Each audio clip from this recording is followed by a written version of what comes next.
Now, a tale well calculated to keep you in suspense. In a moment, Act One of Date Night, starring Rosemary Rice as Kathy, Richard Holland as Jerry, and Sam Gray as the father, and written especially for Suspense by William N. Robeson. The first portion of Suspense is brought to you by the makers of Alpine cigarettes.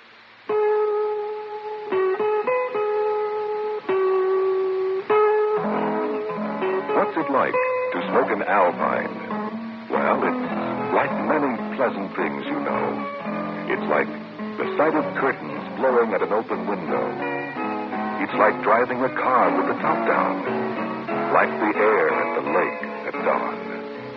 That's what it's like to smoke an Alpine. It's completely different from the sort of smoking you may be used to. Alpine is a fresh, clear sort of smoke. A big, even invigorating kind of taste. If this sounds good to you, try Alpine filter cigarettes.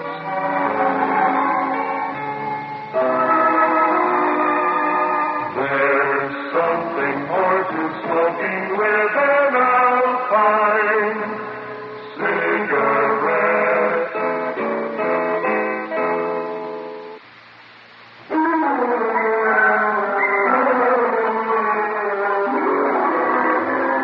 A father can't be too careful, not where his daughter's concerned. That's what fathers are for. But, Daddy... No buts about it, Button. I want to meet this young man. I assure you, he is a perfectly respectable, charming, intelligent young man. Oh, then you should be proud to introduce him to your parents. Mother? Your father's right, Kathy. Oh, but it's so medieval. Like I was still in dancing school or something. Not at all, Button. Father, will you please stop calling me Button? I'm 16, I wear lipstick and high heels, and I no longer respond to that thoroughly reprehensible and childish word Button. My name is Kathy. I beg your pardon, Kathy. A father sometimes forgets. Well, don't, please. Especially in front of Jerry, if you still insist on meeting him. I do? Well, I don't see why. Let's say to see if he measures up. To what? To my idea of the kind of young man who is worthy of you. Oh, he won't. No one ever has.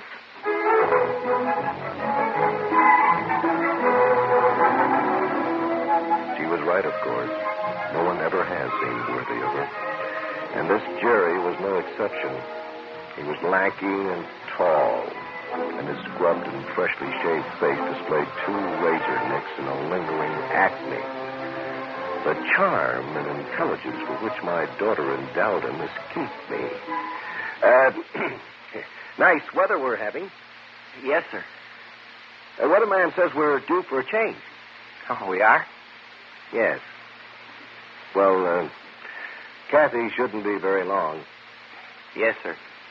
That'll give you a slight idea of his conversational prowess. The absence, or weakness at least, of the chin disturbed me too. But of course not enough to justify forbidding my daughter to go out with him. But enough to make me uneasy and feed a growing premonition. And then Kathy burst into the room, face flushed with eagerness, eyes bright, lovely beyond belief in her new formal. Much too lovely for this lanky lump. Oh, you two have met, I see. Yes, it was inevitable. Hi. Hi. Well, I'm ready. You ready, Jerry? Yeah, ready. Well, let's go then. Just a minute, please. What is it, Father? When are your mother and I to expect you home? We won't be late. I want to know when. Mother? You heard your father, dear. What time will this dance be over, Jerry? Midnight, sir. Mm-hmm. Then you should have Kathy home a few minutes after. Father. Shouldn't you? Well, I'll try, sir. It's all the way on the other side of town. Daddy, the kids may want to stop on the way home. Stop? Where? What for? Oh, I don't know. A mall or a hamburger or something. At midnight in a public restaurant? Yes. Oh, no. A properly chaperoned dance is one thing. A public restaurant at midnight is quite another. You'll bring her straight home, won't you, Jerry? Yes, sir. Mother. You better hurry, dear, or you'll be late. Yes, Mother. Have a good time. How can I now that Daddy spoiled it all? come on, Jerry. We might as well try to salvage what's left for the evening. Now, what's got into her? At midnight, a public restaurant. Oh, Dan, have you forgotten? Forgotten what? Our high school dances. Did you ever bring me straight home? Well, that was different. Anyway, there's something not quite straight about that young man. He's shifty-eyed. I don't think I trust him. You have forgotten, haven't you? But then you never knew what it was like to be a 16-year-old girl. Of course I didn't, but I sure do remember what it was like to be a 16-year-old boy.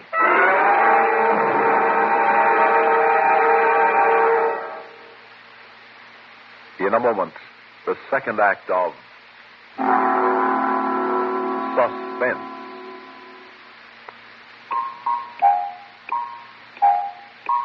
It's quiet now. Late evening quiet on the quiet suburban street where you live. Mary had gone to bed an hour ago. The crackling fire has become the red silence of embers. It's quiet, save for the tick-tock of the clock, punctuating the silence, marking off the duration of Kathy's date. Each tick that much further from her leaving. Well, each tock the nearer to her coming home. Your chest is tight. Your breath short. You're worried. Anxiety has clamped you in her clammy claws. Oh, this is ridiculous. Turn on some lights. This isn't the end of the world. It's just your daughter's first big date. She's out having a wonderful time at the high school dance. She'll be home before long. What's that? A car. She's home early. Maybe she didn't have such a good time. Maybe something's happened. Kathy? Kathy? Is that you, Mr. Foster? Yes. Oh, is anything wrong? No, nothing. I thought it was my daughter. The neighbors. Just the neighbors coming home from the movies. Tick, tick, tick, tick on your leaden-footed marker of time. Where were you yesterday and the day before and all the days before that for the last 16 years? Where was time when Kathy was growing up? It escaped us. It was gone before we knew it. And I never got to know her.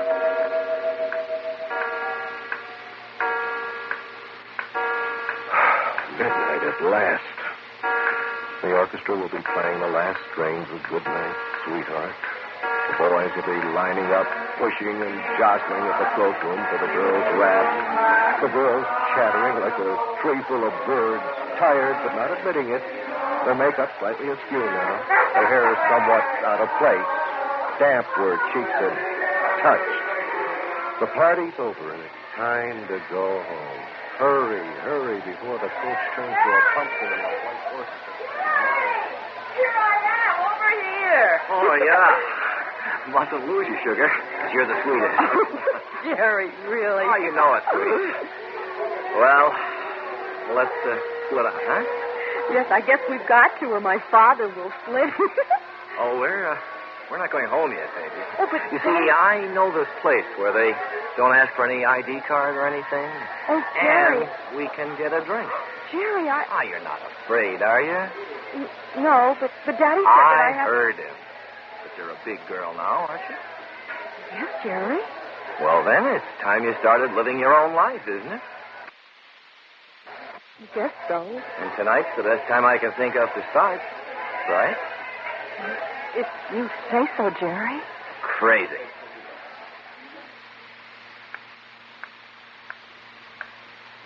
That's the way it is. You're sure that's the way it is.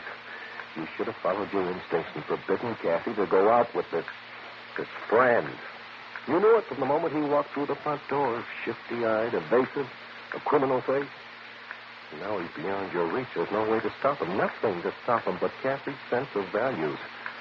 And you wonder, are they strong enough to withstand the temptations of evil as attractive as this Jerry must be to her? You wonder. You ask yourself. You don't know the answer. You just don't know. How about this pad, huh? Oh, Jerry, the moon. Swinging, huh, Chiclet? Oh, yeah. You know, I often wondered what it was like, but I never thought I'd get a chance to go inside. All it takes is knowing the right people, sweetmeat. Golly. I guess I'm a pretty lucky girl to know you, Jerry. Oh, you might look at it that way. Have a cigarette. Huh? Oh, no, thank you. I don't indulge. You never have, have you? No. Well, there's got to be a first time for everything. Oh, I don't think I ought to, Jerry. Why not? I thought this was your night to start living your own life. Yes, but Here. I'll light it But for I- you. There you go. Oh, Come on, it won't kill you. it won't? No. Go ahead, drag. Okay. Hey, sugar, take it easy. You don't have to become an addict on the very first one. You can learn to inhale later. I guess so. Golly. You know, you look good like that. Cigarette in your hand. I do? Yeah. Like you was with it. Grown up like. Do you like me that way, Jerry? You know it, sugar. I like you a lot. A whole lot. Jerry. Yeah. I like you a lot. I like you a whole lot.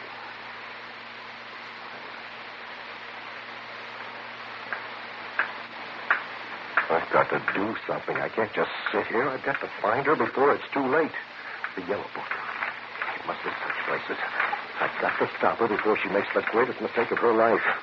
Cafes, coffee houses. Coffee house, yes, that's where she'd be. Coffee houses. That's where a scoundrel like that Jerry would take her. Here, the Midnight Espresso. Probably a beatnik coffee house. That sounds right.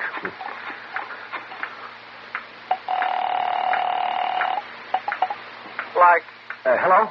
Hello? like hello. Is this the Midnight Espresso? Crazy. Is my daughter there? Like who? My daughter. Is she there? No, she ain't here, man. Are you sure? Man, I'm sure. How can you be sure? I didn't tell you her name. It don't matter, man. I'm sure she ain't here on account of there's no one here. The Midnight Espresso ain't that midnight, man. We're closed. And like you interrupted my sleep, and that ain't too cool. Where then? Where else could she be? Clubs, supper clubs, nightclubs, the Black Kitten. Black Kitten. That sounds sinister enough. Maybe she's there. She's got to be there. She's got to be. Hello, Black Kitten. Is my daughter there? Well, there's a lot of people here, sir, but I've no idea if one of them's your daughter. Oh, she's very pretty. She has brown hair, and she's 16. Well, she's not here. How can you be so positive? She's a teenager, so she's not here. Are you sure? Certainly I'm sure. We don't do business with teenagers unless their parents accompany them. And you obviously aren't with her, so she's out for no good, right? Well, I hope not. So do I. But she's certainly not going to get in trouble here, because she can't get in the door. All right. Thank you very much. Of course, I should have known respectable places like the Black Kitten can't afford to take chances. But there must be others that don't care. There are always dives that are willing to profit from human weakness. You hear about them. You read about them in the papers after the trouble, after they've been raided, after someone's been murdered, or worse.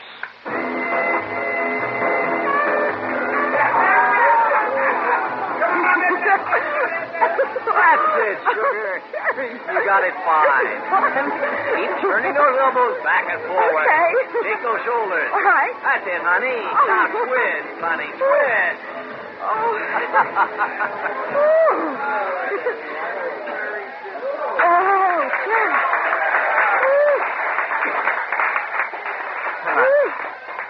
Wow, hey, that's hot work. You know. Well, let's go back to the table. Oh. Something to drink, huh? Oh, Jerry, I'm having so much fun. Well, that's what life's all about, sugar. Fun. That's the point. Here, have a seat. Okay. Jerry, where did this come from? What? Well, this bottle in a bucket of ice. Now you guess. Did you order it? That's right. Champagne, Marguerite. Champagne. Bollinger 43. The best. Oh, Jerry. Oh, I couldn't. I never have. Tonight's the night to start, sugar. Jerry. There you are. Just like New Year's Eve on TV. Oh, no, Jerry, I'm afraid. Of what? I don't know. Look, you were afraid of the cigarette, too, weren't you? Yes? And it didn't hurt you, did it? No. You liked it, didn't you? Yes. Drink. Oh, no, Jerry, I shouldn't. Come on, kid. Grow up. Yes, Jerry. Fine. Here's to us. To us. Jerry, I like it. Sure you do. Oh, Jerry, what a wonderful night. My first cigarette. My first glass of wine. I'm grown up at last, Jerry. Tonight, I'm a woman. That's right, sugar. Tonight, you're going to become a woman.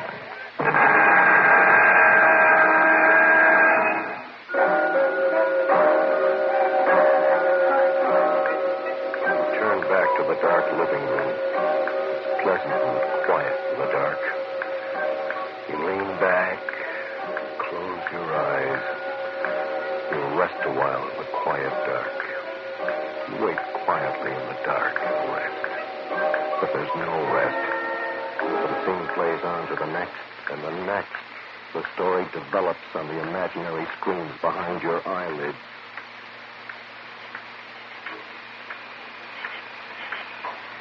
No, Jerry. I said no. Why not? What's the matter with you all of a sudden? Look, it's late, Jerry, and I've got to get home. Oh, now you've got to get home. Please. After I show you the time, after I go all out, the champagne, the works. What do I get for it? I gotta go home. Please, Jerry, take me home. I will take you home in the fullness of time. How about that? The fullness of time. That means when I get good and ready. Jerry. Come on, Cassie. Come on. How about a kiss? Oh, please, Jerry, be nice. Oh, I'll be nice, honey. You have no idea how nice I'll be. Jerry, stop it. Come on.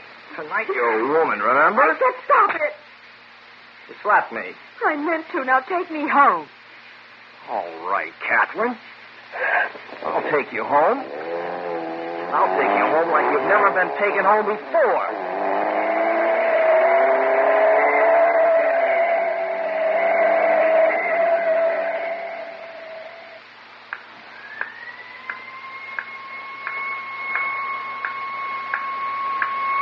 A siren. What kind? An ambulance siren? Maybe not. Listen carefully. Oh, police cars have a deeper sound. Fire engines waver. No, it's an ambulance, all right. Something's happened to Kathy. Operator, Operator, this is an emergency. Get me to the county hospital. I will connect you. County General Hospital. Hello. Hello, is this the hospital? This is the County General Hospital. Oh, yes. Have you had any emergencies admitted since midnight? A young girl, just 16. Name is Kathy.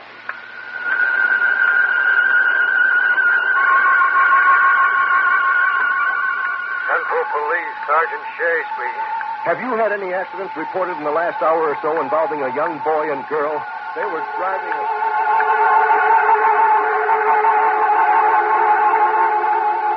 Highway Patrol, Crawford speaking. I'm calling about an accident.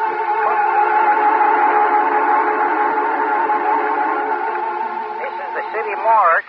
Please, I want to know if you brought in a young girl, 16 years old, with brown hair, wearing a white party dress. Hold the line, please, and I'll check. Never mind. Daddy? Who are you calling at this hour of the night? The morgue. Why, what's the matter? What's happened? Suppose you tell me. Oh, I'm sorry we're late, Daddy. You see... And you, young man, what have you got to say?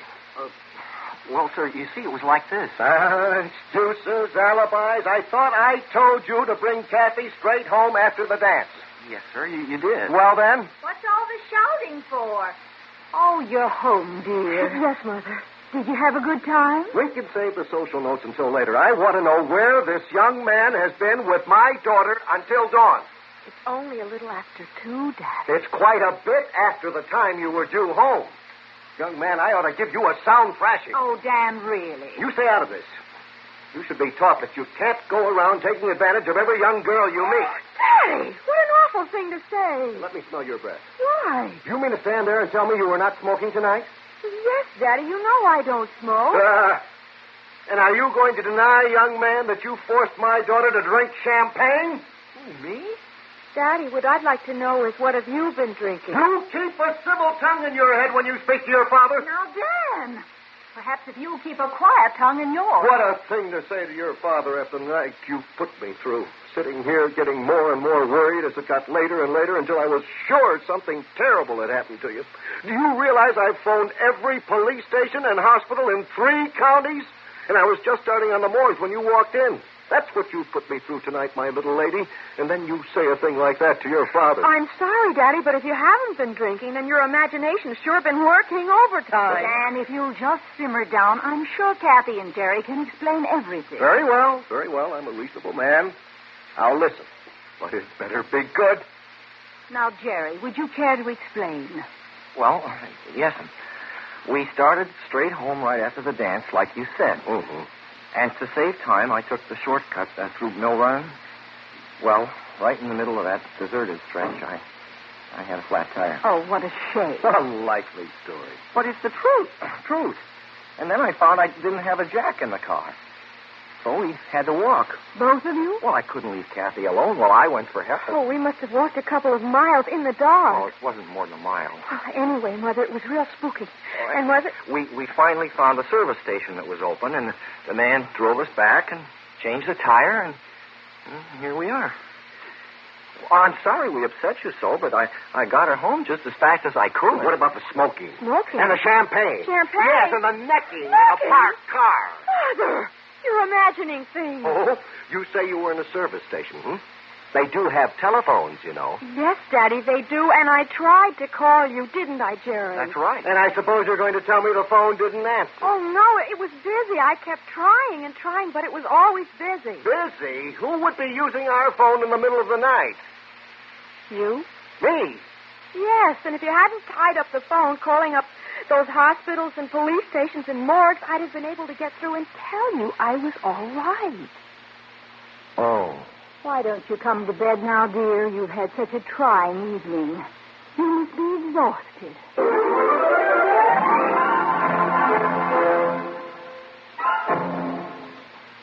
Suspense. You've been listening to Date Night, starring Rosemary Rice as Kathy, Richard Holland as Jerry, and Sam Gray as the father, and written especially for Suspense by William N. Robeson. Suspense is produced and directed by Bruno Zerato, Jr., music supervision by Ethel Huber. Featured in tonight's story were Tony Darnay, Freddie Chandler, Jack Grimes, Lawson Servey, Bill Lipton, William Mason, and Guy Rett. Listen again next week when we return with Doom Machine, written by Edgar Marvin. Another tale well calculated to keep you in suspense.